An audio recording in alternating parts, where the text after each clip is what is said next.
Hi everyone, welcome to your mystery reading. Thank you so much for joining me today. If you are watching this live, if you're watching this later, no worries. This is a timeless reading. I want to wish, happy holidays to everyone celebrating or not celebrating. And also I want to wish a very happy birthday to my mom. She was born on December 23rd. Lovely Capricorn. Happy birthday to all the late Sagittarius and Capricorns out there. I feel like you guys get forgotten so much because of the craziness of the holidays, and I know so many people who are celebrating their birthdays this week. So happy birthday to all of you. Love you, Mom, if you're watching. And hi to everyone. Okay, I really wanted to do 3 lives this week because I know the holidays can be very intense and some people need the extra support, and just because I love this season. I feel very open and the messages are very beautiful. Everything that's coming out is very nourishing in some way. So let's see, what is the general energy today? Yeah, Judgment card. Are we surprised? No. This is such an important time, it feels like. Honoring everything that happened in the past year, even the things that were complicated and heavy, there was still a lot of beauty in the midst of that. So the Judgment card is connected to Pluto. It's connected to the sign of Scorpio in a way. It excavates something.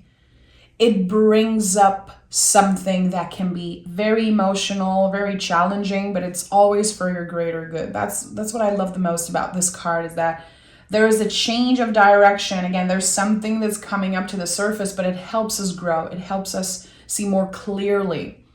And I think December 26th is the full moon of Cancer, the last full moon of the year in the sign of Cancer, and that's very powerful. And it makes me think of that in some way. They're not so connected, but I'm thinking about this last full moon of the year and how we're saying goodbye to 2023, and we are coming to term with something that's highly emotional. And I think that the Judgment card can be speaking of that. It is a big time of end of the year. And I know not everyone is celebrating the end of the year, but still I'm honoring what I'm going through right now and what most of us are experiencing. There's so much that comes up the last week of December. There's old memories. There's sometimes grief and nostalgia. There could be very beautiful, happy feelings. It can be overwhelming for anyone. Like, I think that this card invites us into more presence and also help us remember that we should not judge ourselves for being so emotional, for being moody at times. Life is complicated, but here we are, still standing and still doing our best. And I feel like there's something to celebrate here. We have Hangman in the reverse and 2 of Wands. Okay.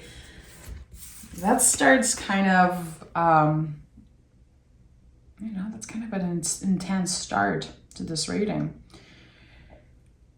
2 of Wands is the soup. I always call this card the soup because I feel like it's something that's brewing, something that's not fully ready yet for us to indulge, for us to appreciate. With the Hangman in the reverse, again, I think there's clarity around feelings. Ending some type of cycle, some type of very emotional cycle. Like, okay, I've been through this. It might still be sensitive. It might still be a delicate subject or energy, but still, I'm here and I made it through. And I'm coming out of this year with much more clarity, much more awareness. Also, there could be something about your body, what type of practice or What type of movement practice have you been incorporating into your life? Because I feel like there's something that keeps saying in my readings, like, we're much more in tune with our bodies. And I don't know if that comes from the fact that a lot of us slowed down with social media and took care of our mental health as much as we could because it was so loud. This year was so emotional and so loud. A lot of us are reconnecting with our bodies, and it feels good. I like that. I like hearing that. I like knowing this about myself. And we are so far from perfection. You know, we are working, all of us, on achieving some type of balance, but it's like we're letting go of this idea of perfection. Again, an ending concerning something that was highly emotional, something that maybe was bringing up a lot of fear for you.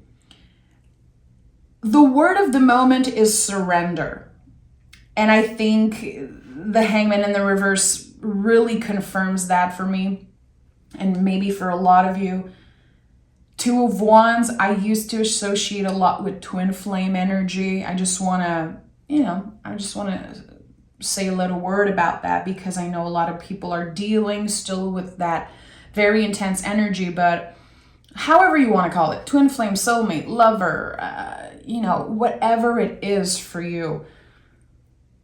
I feel like here there is this need to surrender to something. That maybe a relationship did not expand the way you wanted to. That maybe, you wanted to reconnect with someone. And it could be a family member, a friend, again, a twin flame, soulmate, lover, whatever connection. I think there could have been a lot of disappointing energy this year, but you learn to let it go. You learn to not keep it with you, it seems like. And I feel like everyone I'm talking to recently, everyone I'm reading for and connecting with are saying that they have been releasing or surrendering to something. This might not be the outcome that I hoped for, but I know that I learned a lot through this.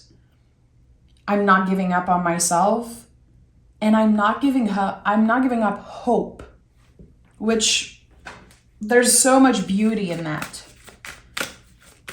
To still be hopeful that whatever is meant for you will find you. And I've said that in a reading yesterday, I think in the Bull Gang reading. It's our choice. It's in our control to choose to hope, to choose to still believe in something, or to not also judge ourselves for however we've worked with the energy last year. I think that this energy of surrender is for everyone, really. Surrendering to the fact that, people are not necessarily going to give you what you want, but at the end of the day, here there is something that you needed. A lesson, a revelation, again, something that was excavated. We have the Temperance card and the Six of Swords, this feeling of letting go, moving on, and still bringing with you the lessons and maybe the memories of something. I feel so much peace around my heart space.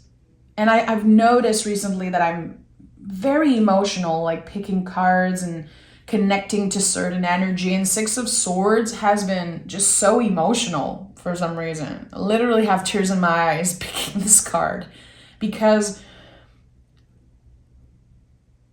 I think we can all connect on that energy of being disappointed maybe by others, or being disappointed by the outcome of something, or still not knowing where something is going and how it's going to expand, or will it expand. But instead of obsessing and instead of hurting ourselves and judging ourselves and the other person involved, we surrender. And that's such a powerful act of self-love. It's like radical self-love, radical self-acceptance. And I think we all need a little bit of that right now. there's no certainty in life, but there's always going to be times where we're disappointed. But still, there's always going to be times also where we find beauty in something. It's our job to find this beauty. It's our job to make space for that light. And the Temperance card is such a good example of that. You know, we have the symbol of the sun on the angel's forehead. We have the sun rising in the background. We have the alchemy symbol, not only for the sun, but for fire here on the angel's chest. It's so potent. This card is no joke. I think in 2023, the Temperance card has been the card that shows up constantly. It was one of the big card of the year. Acceptance and getting vulnerable and talking about our feelings and dealing with all those things. It's like we became the alchemist in our own lives, dealing with all the feelings and the messiness and the complicated energy. Even if this year was like one of the most beautiful for you, let's say, it still was a very complicated year. There was so much to figure out and so much to surrender to. And I think that we will remember this year for a very long time. Personally, for how challenging it was and how emotional it was. I think that we all learned to surrender at one point. It's like we're coming out of this year with so much more awareness and just being stronger than ever because we made it. Again, we're still standing.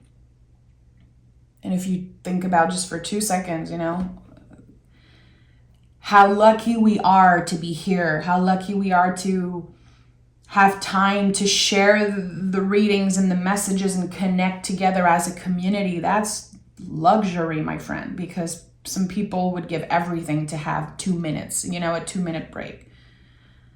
So making space for those things and being aware of how lucky we are and how much we've worked on ourselves this year. We've done the work, we've done the shadow work, and we're going to be doing it for a while, but it feels like 2024 is like a step into the light. It's the light at the end of the tunnel is what I'm sensing. Queen of Pentacles at the heart of the reading today. This is the magic in the mundane. This is how magic flows through you in all moments. Every time I pick the Queen of Pentacles, I feel like I have to say, you know, that magic comes up all the time. Magic is just here constantly, but we have to notice it. And when I see this card, I think about how, you know, I get most of my inspiration when I'm doing the dishes, cleaning the house, playing with my dog, taking a walk, you know, taking a shower. Those mundane day-to-day thing that seems so random or just normal, but actually they're full of magic. And the Queen of Pentacles really speaks of that to me. That magic flows through us constantly. And a big lesson of this year, I feel, was finding not only the validation, but the magic and the love within ourselves. Instead of needing this external validation. And the Queen of Pentacles is a great example of that. She nurtures what is present. She's not obsessed over the future. She is not thinking about the past constantly. She is focusing on what is present, what is within her. And she nurtures that love. She nurtures that magic. That's what the Queen do in the tarot. They nurture. They nurture their own suit, their own element. So I don't know why this message is coming up so strongly. I don't know if it's someone that I'm connecting with, but I keep hearing you're not stuck. You might feel stuck at times, but you are not stuck. So I just wanted to say it. I feel like it's like a very just blunt message, but it was pushing me. It really wanted to come through for some reason. You are not stuck. And look at that. The Knight of Swords is here. So this card is a card of focus. What are you focused on? What is your priority? Instead of obsessing over resolutions and things like that, maybe ask yourself, what do I want to prioritize this year? And the first thing for me that comes up is feeling good. I think in the past, especially, when I was mid-20s, I think that my resolution were always around how I looked and my relationship with my body and all of those things. And now I really want to feel good. I want to do the things that make me feel good. If I choose to eat a certain way and move my body in a certain way, I do it because I want to feel good, because I know that it's going to benefit me to do quote unquote the right thing when it comes to my health. But we are also surrendering to this need of looking perfect, of fitting into a mold, of trying to obtain something that's just unrealistic. And the Queen of Pentacles at the heart of this reading is like, it's so down to earth, it's so realistic. Setting yourself up for winning and for beauty and magic. Again, by focusing on what is present and maybe focusing on what feels good or whatever you want to focus on. It's valid. It's valid, but I think that there's a light that's being shined beyond the material, beyond the looks and the superficial. There's so much beauty and so much light in all of us. And that's worth more than any body size or amount of money, luxury item, whatever it is. I think that we're starting to be content with who we are and what we have in the present moment, which is a practice. We have to practice that all the time. I don't know, I feel like the Queen of Pentacles is just shining through this reading. We have the King of Cups, the Knight of Pentacles, and the Moon. And we keep talking about surrendering, and the Moon is here, of course. Makes a lot of sense. Knight of Pentacles, connected to movement, just like the Knight of Swords. And I'm talking about the quality of movement, which is a big question I've been asking myself recently when I picked the Knights.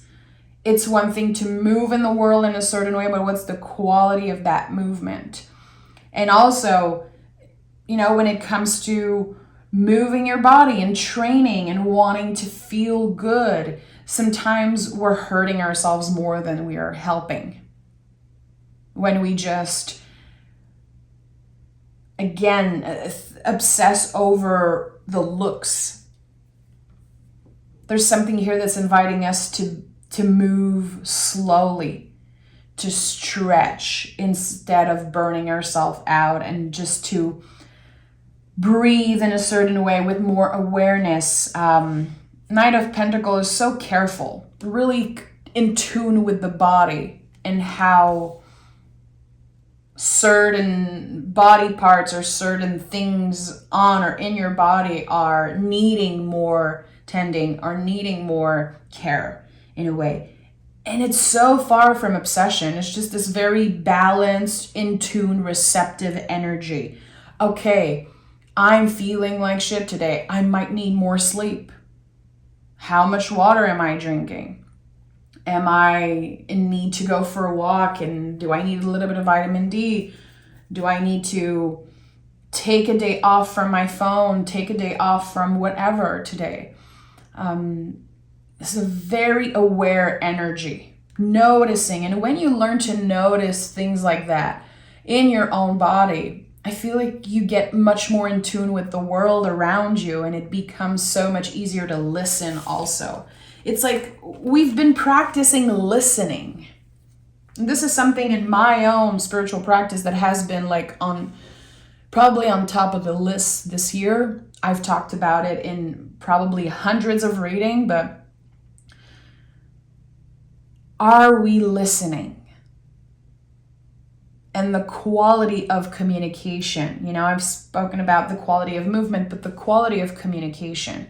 Because communicating is not just being heard and sharing your quote unquote truth to the world.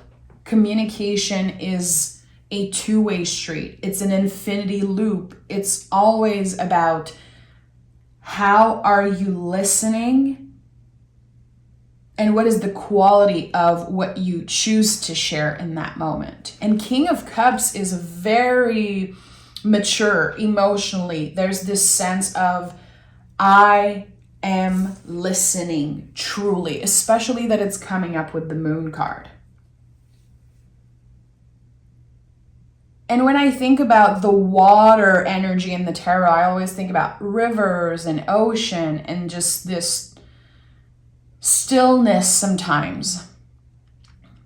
And how the ocean and water can reflect who we are as human. There's something just reflective about this energy.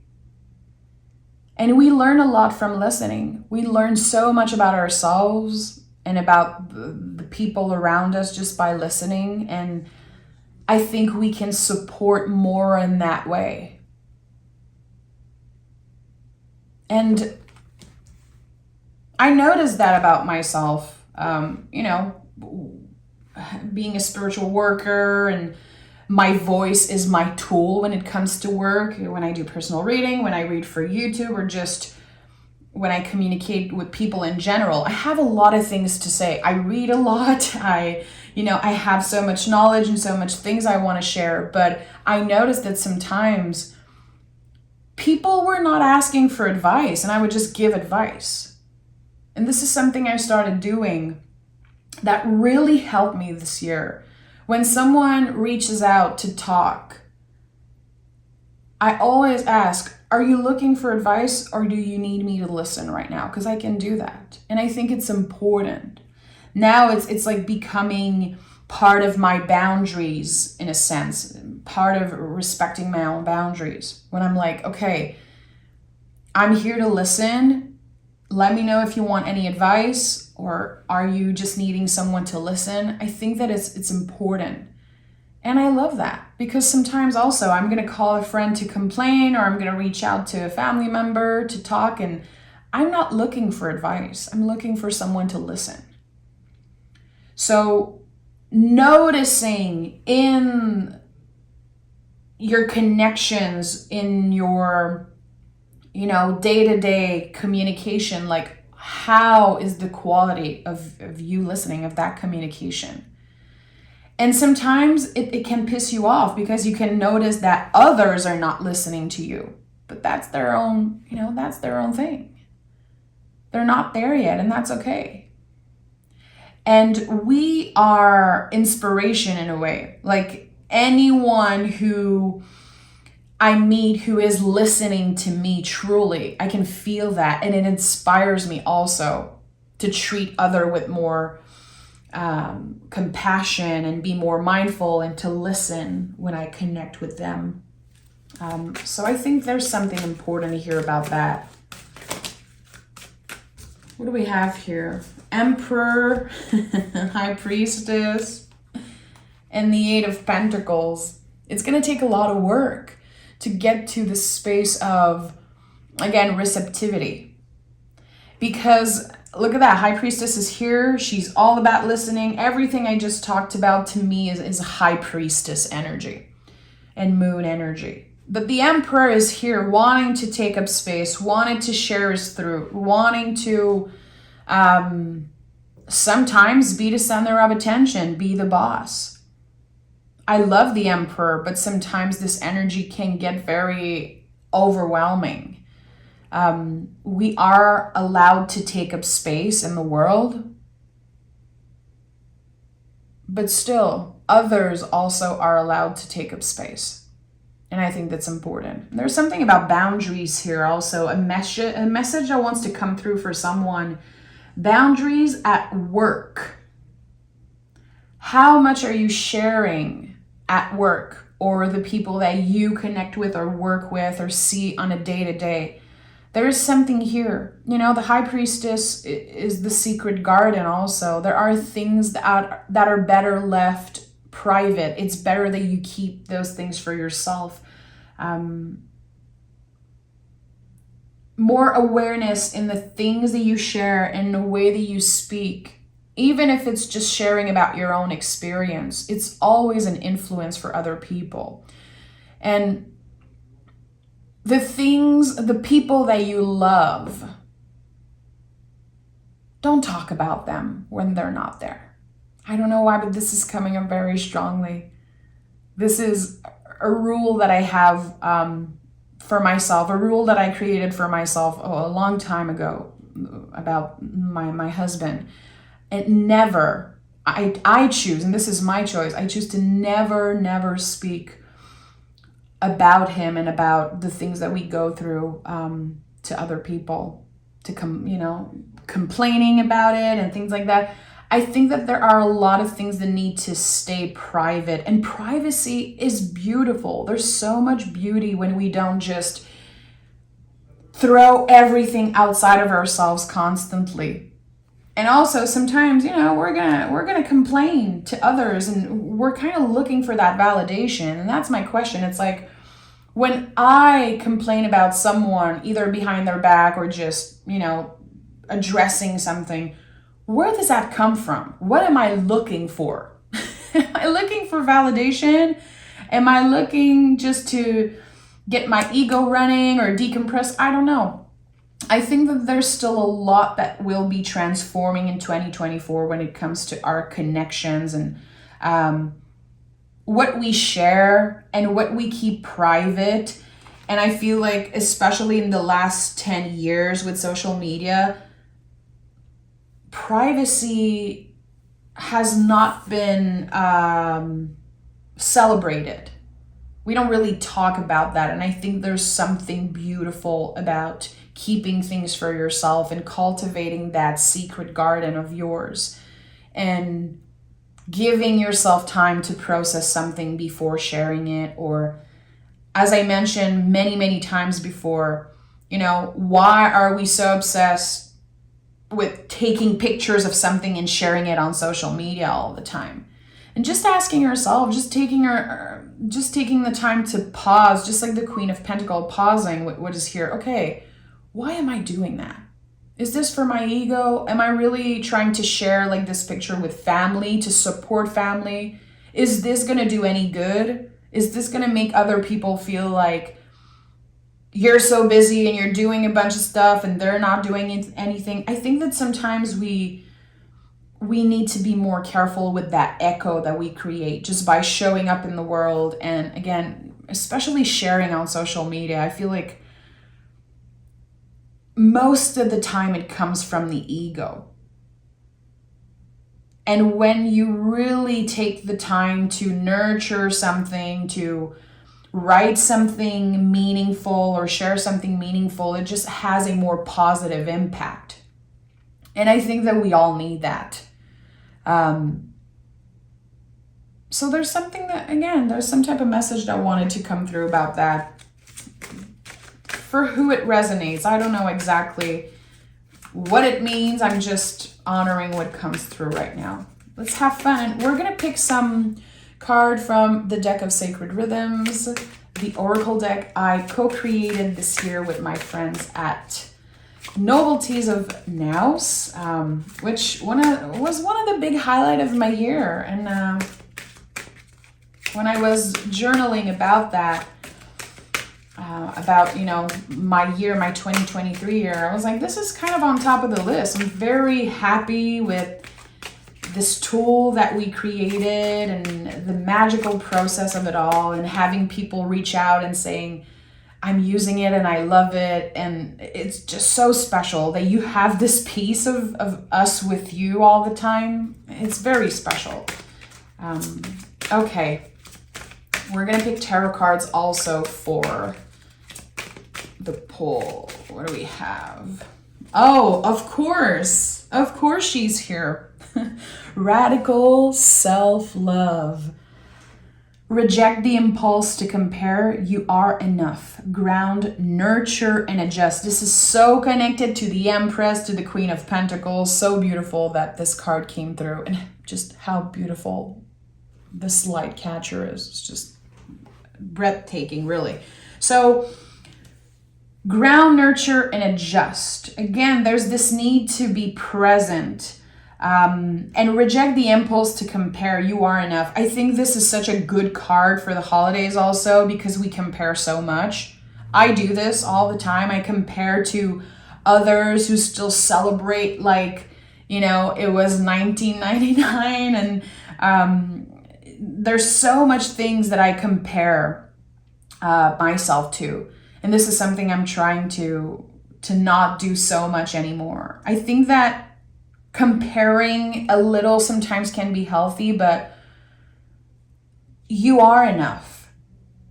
And it's one thing to say it, but to embody it is just, it's so contagious in the best way. There's something contagious and just, again, that works like an echo when you radically love yourself no matter what. It doesn't mean that you need to love all parts of yourself. By the way, it's valid to not be happy with how our body looks sometimes and how certain things feel. It's totally fine. The goal is not to love everything, but to embody the sense that we are enough, because we are. We are. And the beautiful thing about life, you know, is that we're all different. We are all different. We are all unique. And I know that we all know that. Obviously, it's like a basic thing. But think about it for a second, how magical it is that no one is just like you. And what you have in your magic and your power are so unique. And we keep forgetting that because, again, we compare and we feel like, you know, what we have to offer is not that great because so many other people are offering the same thing. And you know, when I started my YouTube channel, I kept saying, no, I cannot post readings online. Like everyone is a tarot reader now. And it used to piss me off. And I was like, there's so much junk with tarot on YouTube. Like, I don't want to get into this. And my best friend kept repeating, just try it. Just try it. You have your own thing. You have your own way of doing it. And I'm so happy I trusted. I'm so happy I tried, and it ended up changing my life constantly. But I had to embody that energy of I am enough. I am enough. And the people that don't like me can just leave. Or I can block them if they're being nasty in the comments. Like, it's okay. I think, you know, this Judgment card also, and the Queen of Pentacles, instead of judging, accepting what we have and who we are right now. It might change, it might evolve, but right now, this is how you look. This is how you sound. This is what you know, and this is what you have to offer. And that's enough. And even if you don't believe that, trust me, there's going to be someone connecting. There's going to be someone out there who cares. So remember that. Remember how contagious it is to radically love yourself. To say, this is me, this is who I am. And it's not perfect, but it's just, it is what it is. And I am not going to hide. I am not going to keep this magic just for me. I'm going to share what wants to come through and honor what wants to come through and wants to be shared. And we have the Fool. This is so cool. I think this is the first time I picked this one. The Fool. Allow the unfolding. The journey is greater than the destination. Engage, leap, and surrender. I like that, you know, confirming that right now we are in a liminal space. The last couple days, couple weeks of December, it's like we are on this bridge. It's the bridge to 2024, and there's going to be a new beginning, if we want it or not, if we believe it or not, because January 1st is such an important temporal landmark. It's like, it's this moment where we feel in our heart like things can really change. What are some of the possibilities, some of the things that excite you for next year? Again, without being too hard on yourself, without obsessing over those unattainable resolution. What are you hopeful for? And what do you want to make space for? You know, think about the card of the Fool. Fool is number 0. It's like this big egg, this big 0 that we could just fill up with so many things, so much hope and dreams and possibilities. I invite you to write some in the comments if you feel like it. I think that what I'm hopeful for this next year is to connect with more people, to reach more people, and have maybe my words support you in any way. I want to continue to be grateful every day for what I have. I want to be inspired by nature as I am always. I want the people around me to be healthy and comfortable. And I want to be able to notice beauty when it's here, to notice happiness and be present with it when it shows up. Those are some of the things that I really want to make space for in 2024, and continue to expand and learn more, learn from you guys and connect with you guys. This is definitely something that's on top of my list. I received so many emails and donations and messages from people that are sharing their experiences, and how sometimes one thing I said or one card that I picked really made a difference for them. And every time I'm just so amazed. And it's a big push for me. It's a big support to keep on doing that. Because let's be real, sometimes readings on YouTube can get redundant. There was this moment this year where I was like, I don't think I can do it anymore. I don't think I can show up all the time and do 12 zodiac sign all the time. It's a lot. I don't know why I feel like it's a lot of pressure. And sometimes I'm like, this is so redundant. This is like always the same thing. And then I receive an amazing message and I'm like, wow, this is why I'm doing this.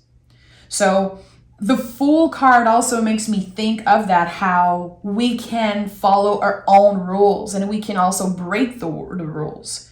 You know, I don't need to record readings for the 12 signs of the zodiac. So why am I pressuring myself? Let me do something different. Let me try something different. The Fool to me is the rule breaker in a sense. He puts his own signature into everything he do because, again, he's 0. He's literally our soul, the soul of the tarot, like who you were before you were born. Before people told you that you were supposed to do things a certain way, you were supposed to look a certain way and do this and that with your life. We are reimagining something and creating something in 2024. We are moving in a fixed fire year, which is so interesting. You know, it's like the fire, the light that never goes out. And it makes me think of, you know, the Smith song, There Is a Light That Never Goes Out, and how sweet this song is when I think about it. I'm going to listen to it after, I think. This is it. This is 2024, the light that never goes out. And the little light in you, or this big light in you, that's going to transform and that's going to shine through, and it's just going to be expanding and expanding every day. And I feel very optimistic for 2024. I'm not usually like that, but I don't know why. I have a very good feeling about 2024. It feels like we are breaking the cycle that we've been in since 2020. And I choose to believe that. It feels like a balm on my heart to believe that we're breaking some type of crazy, intense cycle and starting something new. And that's probably why the Judgment card is here. It's like, come on, okay, this is the crossroad. This is a new day in some way. So thank you so much for being here. Every time I end a reading, I feel like I just did a TED talk, but it's okay. I hope that you can join me on the 24th and 25th. I hope that this holiday season is soft and cozy and not too stressful. I'm wishing you love and peace and beauty and happiness to you and everyone you love, and also your lovely fur babies. I'm also wishing them happy holidays. So thank you for being here. See you soon.